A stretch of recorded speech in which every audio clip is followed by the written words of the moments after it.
Hey everyone, it's Michelle from Momsvilleusa.com, and I'm wrapping up another affiliate summit. It's been a ton of fun. I met a lot of people, including Tricia Meyer from Sunshine Rewards, Helping Moms Connect, and Tricia.me, and she is also the executive director for the Performance Marketing Association, and we sat down for a little chat at Affiliate Summit. How did you end up starting Sunshine Rewards? How did that come to be? So that was 11 years ago? Yeah, 11 years this month. That came out of guilt, which is strange. When I started helping moms connect first, which was my mom blog. And I noticed that other people had like Target advertisements and Sears and all these big companies, but they were very small websites. And I didn't understand how they were getting advertisers that big when they looked to be very small. So my husband is in the tech industry as well, and he downloaded a program for me where I could click on a link and watch where it went. And when I watched where that link went, I ended up at Be Free and at Linkshare. And so then I just started investigating what those were. And as I started adding then links, those affiliate links to Helping Moms Connect, I felt guilty that I was making money off my friends because back then nobody knew what affiliate marketing was. There were no mom bloggers. Like, it wasn't even a blog, it was HTML based. So it wasn't common for people to be making money off of people they know by posting links to things. And so I would post a link to something and my friends would buy it, and then I'd make this money. And I would think, well, that's not fair. I'm making money off of them. So my idea for Sunshine Rewards was, well, if I launch a different site where I put the exact same links up, but I give them half and I keep half, then I don't have to feel bad that I'm making money. And at the same time, they're all getting something out of it too. So it was really just this feeling of needing to split what I was making. If I were to do it over again these days, I wouldn't feel that guilt, because now I think it's not even just acceptable, it's encouraged. If you're going to write a blog post, if you're going to generate content or images or these test recipes, you should be making something from it. And so I think that attitudes have really changed since then, that I wouldn't have felt the need to do something like Sunshine. You bring up a good point, just with guilt, and that is really, that's a female thing. It is. I don't think guys feel guilty about making money off their friends. Probably not. So, do you think then that is why that there's affiliate marketing is more of a male. It appears to be more of a male-dominated space. When we go to an affiliate summit, it appears that there are a lot more men than there are women. So do you think that guilt is a factor in that? I think for the bloggers it is, because there are a lot more female bloggers, but the tendency is to think, I'm generating this content. If somebody wants to sponsor me to pay for this post, that's one thing. That feels different than I'm going to put up a post and I'm going to make money every time somebody buys something. It's a very different feeling. And so even though there are so many female bloggers, you're right, there aren't comparatively as many female affiliates. So I think you do just have to get over that hurdle of feeling guilty about it. And in terms of numbers, it definitely has changed. When I started coming, there were a number of what I would consider like the female pioneers here, the Missy Wards and the Kim Raleighs and the Jen Goodies and Loxley, that they were here early. But there were more males, and there was a lot more tech. Now it's a lot more content than it was before. Before there was so much of it was more of the technical, which was more male dominated. And when we would go to a conference like AdTech, it was almost all males. There were very few females at all. But now coming here, it does feel more balanced. I went to an Amazon Web Services conference a couple years ago with my husband just to learn some new things. That was still all males. And it was so different than Affiliate Summit. It felt really different. It felt like that was still completely male dominated. And then I came here and I did realize that we have come a long way in the last 10 years. Okay.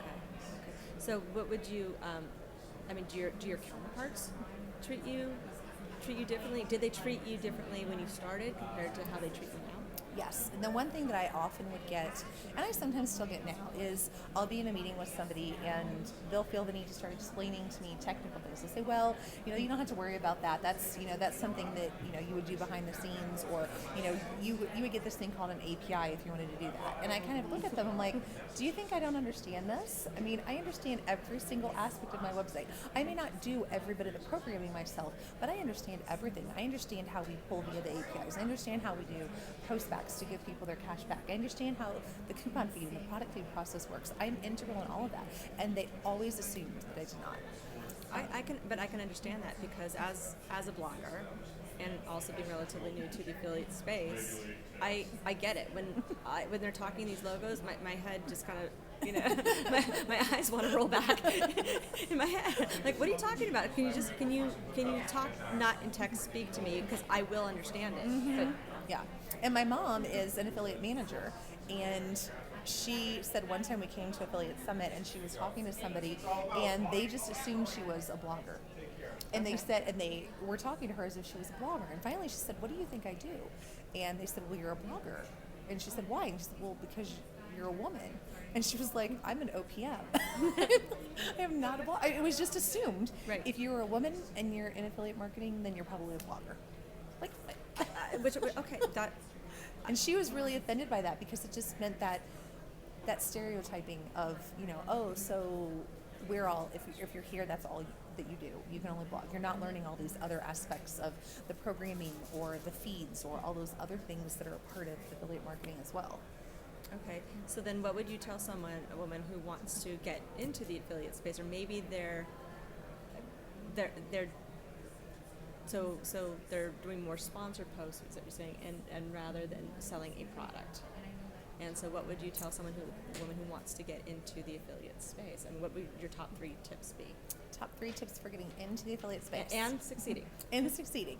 Okay, first of all, get educated, and not necessarily by buying things. You pay for an affiliate summit pass. Yes, that's one thing. If you can't get a free pass, pay for it. But you don't have to buy products to learn. There are a lot of ways that if you seek out the right mentors to follow, the right blog posts to follow, the right newsletters just to read, there's so many ways that you can educate yourself legitimately and not have to spend money. So you're not putting that money out at first. And then once you really figure out this is what you want to do, spend the money on the little things. If it's a Pinterest course specifically that you need help with, or, you know, if it's learning how to better use your newsletter, something like that. So get educated in general about everything, using all the free resources that are out there.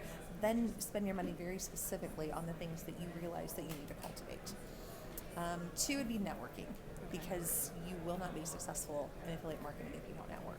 And whether it's coming to the conference or it's joining blogger groups on Facebook or whatever it is that you're doing to build that network around you of people to share, and then you have to share in that network.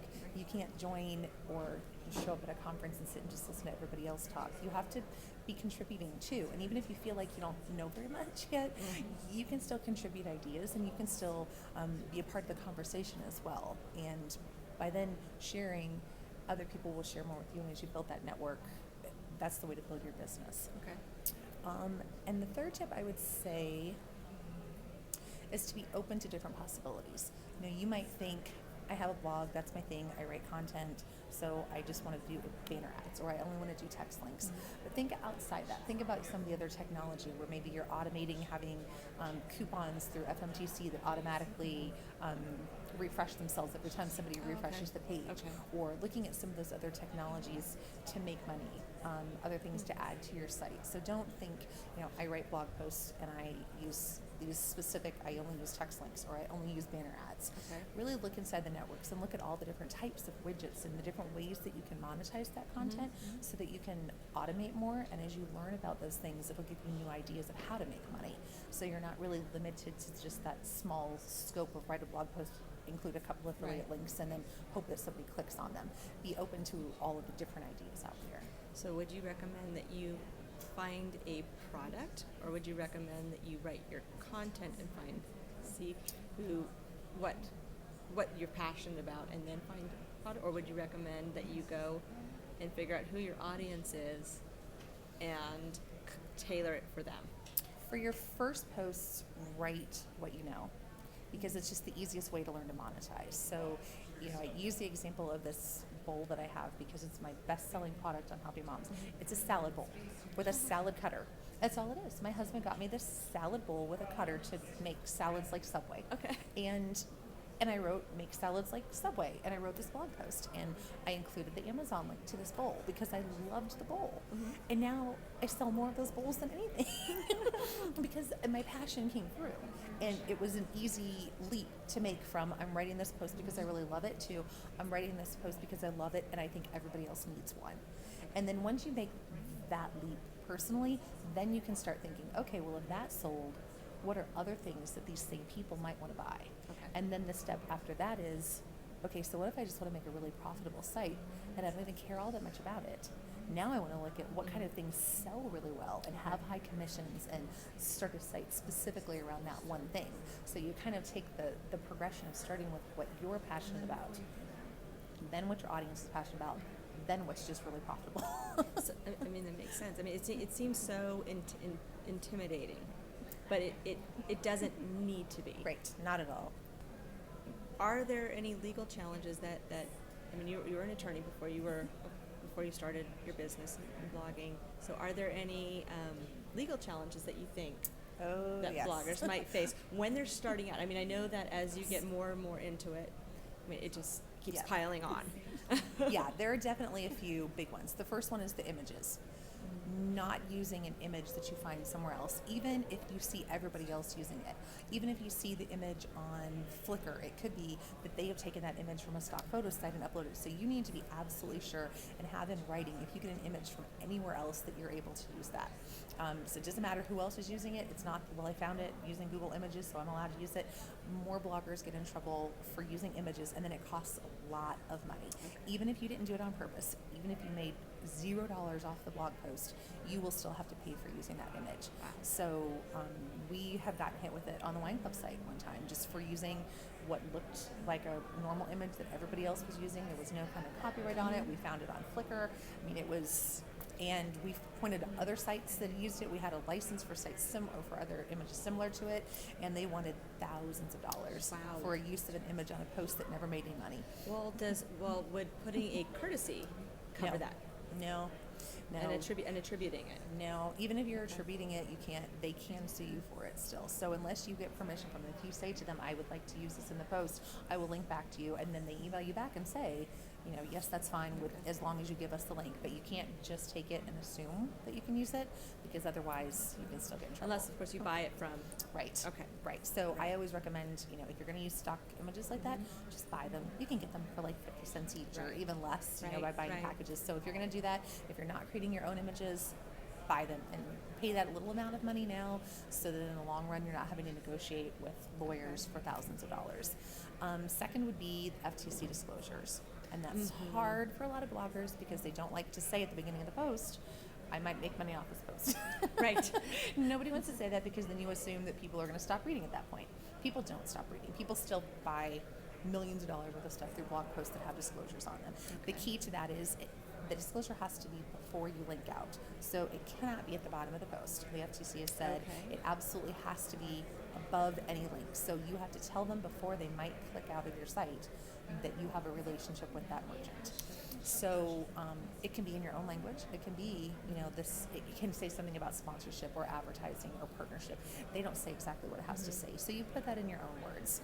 But you don't want to be the next blogger that gets pulled into one of those things. I know Amazon, in addition to that, Amazon even has its own disclosure laws in the fine print. Yes, in the fine print. In the fine print, that somewhere on your site you need to disclose. Yes, that's pretty much the name of the game. You can't go wrong. I mean, you will never get in trouble for disclosing. Yes. Okay. Yes. And then the third one would be, with regards specifically to affiliate marketing, is with the nexus laws, because there are state-by-state tax laws that you have to be aware of. So, for example, if you're in California and you want to work with certain merchants, you're going to have to sign certain papers to be allowed to do that. Other states, Louisiana, you might not be able to work with Amazon at all, or some other merchants at all. So, on a state-by-state basis, you just need to make sure that you're doing what's needed in order to be able to work with those merchants. And that's becoming a big worse with every passing month. Yes. Of a big one. I mean, living in Nevada, I should say, actually, I'm not sure if we do, but living in Nevada, I know that we're okay with Amazon at the moment. But that's a big one. Right, and it doesn't take much. It just takes the legislature deciding we want that revenue, and all of a sudden you see yourself, within 3 months you can go from having nothing in your state to be lobbying in the state house trying to convince them why it's a bad idea. Wow. Okay. So, and that, I mean, the big one obviously is Amazon, but would that apply to, say you have an affiliate from CJ or Absolutely. Carousel? So, is there a potential then that you might not be able to do business? Yes, there are some merchants. So there are some merchants that won't work with affiliates in any state where the legislation is passed. There are some merchants, if they already have something in that state, so like a Home Depot or a Best Buy that's going to be in the state anyway, they won't kick out the affiliates. But if you're looking at working with out-of-state merchants and your state passes a law, then there's a chance. Wow. So how do you go about finding out for that? I mean, The Performance Marketing Association, we have a map that has like just the links of what's going on in each state. And other, like CJ has a map on their site as well. It's buried in the bottom, but you can find it down there on the bottom of their site. So there's just a few different places that keep up with those, and you just go in and check, every 60 days or so and make sure. let's talk about the Performance Marketing Association and why should someone join it? Should they join? I mean, they're just starting out. I mean, all the way along. How will it benefit a newer blogger? The good news is that if you're just starting, you're a solopreneur with us, so it's only $149 a year. So at that $149 rate, you're getting all of the resources that we have. So you're getting a white paper on FTC disclosure that explains, written by an attorney, exactly how it applies to bloggers. Okay. You're getting other infographics and white papers that explain how do you sign up with a network that are all not geared specifically. It's not propaganda from a specific network. It's a group of affiliate marketers that are putting it together that are taking into account all the different networks. So you're getting all of those. You get a free affiliate summit pass, which if you're planning on coming is a good deal. Is that a networking pass or is that a VIP? It is a limited VIP, so it's everything but the food. Okay. So you still get all of the sessions and the videos and all of those things. For $149 $149 a year. Yeah. That's a steal. It is. I know. And then you get the networking. We had a cocktail brunch yesterday morning where you could have met people from Pepper Jam and Share a Sale and Affiliate Window and OPMs and different agencies that were all at this brunch. So it's an opportunity that a lot of people usually don't have to get to network like that. We also promote our members. So if our members have some kind of press release or something they've done, we promote that through our social media. And then lastly, we have councils that you can participate in. So if you just want to be a part of a council, and you'll find mentors there. You'll find people who will teach you things outside of the PMA. As you start to work more on the councils with them, then you'll find a lot of benefits of working with them outside the PMA too. Wow, you are a wealth of information. Thank you so much for sitting down with us. And is there a website or anything in particular you'd like to promote? Well, I guess Tricia.me, if you're interested in, just the general information. That's not where I try to really sell stuff. I have a couple links to the things that I do use personally, but for the most part, I just try at least every other week to put out some kind of useful information, whether it's how to put sub-IDs onto your affiliate links, or the latest in the Nexus or FTC disclosure, or just kind of that general information for everyone. It is, and it's a great newsletter too. Thank you. Sign up. All right. Thank you, Tricia. I really appreciate your time. No problem. All right. Thanks. Bye.